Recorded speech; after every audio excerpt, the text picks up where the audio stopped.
L'homme ne vivra pas de pain seulement, mais de toute parole qui sort de la bouche de Dieu. Voici votre moment de méditation quotidienne.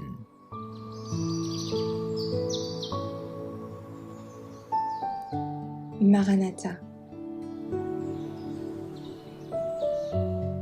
Le 12 août. La fausse sanctification. Celui qui dit « Je l'ai connu » et qui ne garde pas ses commandements est un menteur, et la vérité n'est point en lui. Mais celui qui garde sa parole, l'amour de Dieu est véritablement parfait en lui. Par là, nous savons que nous sommes en lui. 1 Jean 2, versets 4 et 5. La sanctification actuellement en vogue dans le monde religieux est un but d'un esprit d'infatuation et d'un oubli de la loi de Dieu qui la rend étrangère à la religion des Écritures. Les propagateurs de cette sanctification enseignent qu'elle est instantanée, qu'elle amène immédiatement, par la foi seule, à la sainteté parfaite. Croyez seulement, disent-ils, et cette grâce est à vous. Ils donnent à entendre qu'il n'y a pas lieu de faire d'autres efforts. En même temps, ils nient l'autorité de la loi de Dieu et prétendent que nous sommes dégagés de l'obligation d'observer les commandements, comme s'il était possible d'être saint, en plein accord avec la volonté et le caractère de Dieu, sans être soumis aux principes qui sont l'expression de sa volonté et qui révèlent ce qui lui est agréable.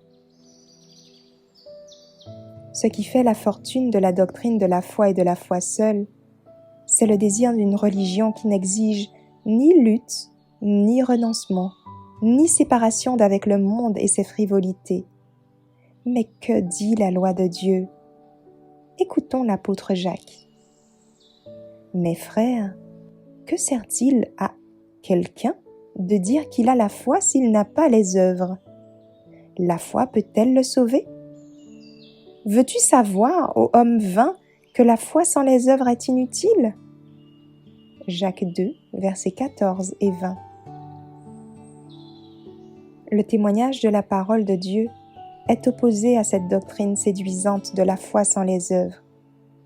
Se réclamer des faveurs du ciel sans se conformer aux conditions de la grâce, ce n'est pas de la foi, c'est de la présomption. Puisque la foi, authentique, se fonde sur les promesses renfermées dans les Écritures. Que nul ne s'abuse par la pensée que la sanctification est compatible avec la violation volontaire des ordres de Dieu. Pécher, de propos délibérés, c'est réduire au silence la voix de l'esprit et se séparer de Dieu. Le péché est la transgression de la loi. L'apôtre Jean qui, dans ses épîtres, insiste beaucoup sur l'amour, n'hésite pas cependant à dévoiler sans merci ceux qui se prétendent saints bien qu'ils transgressent la loi de Dieu. Celui qui dit « je l'ai connu » et qui ne garde pas ses commandements est un menteur, et la vérité n'est point en lui. Mais celui qui garde sa parole, l'amour de Dieu